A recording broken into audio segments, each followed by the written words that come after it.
শিবের হাতে ত্রিশূল কেন? এটা শুধু অস্ত্র না, এর মধ্যে লুকিয়ে আছে জীবনের সবচেয়ে বড় সত্যি। ১. ত্রিশূলের ৩টে ফলা মানে সৃষ্টি, পালন আর ধ্বংস।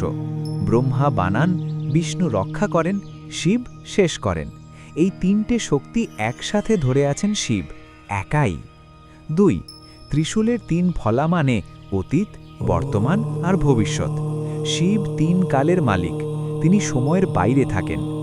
৩. শরীরের ৩ গুণ, সত্ত্ব, রজ আর তম। এই ৩টাকে কন্ট্রোল করেন শিব তার ত্রিশূল দিয়ে, মানে নিজের মনকে জয় করাই আসল শক্তি।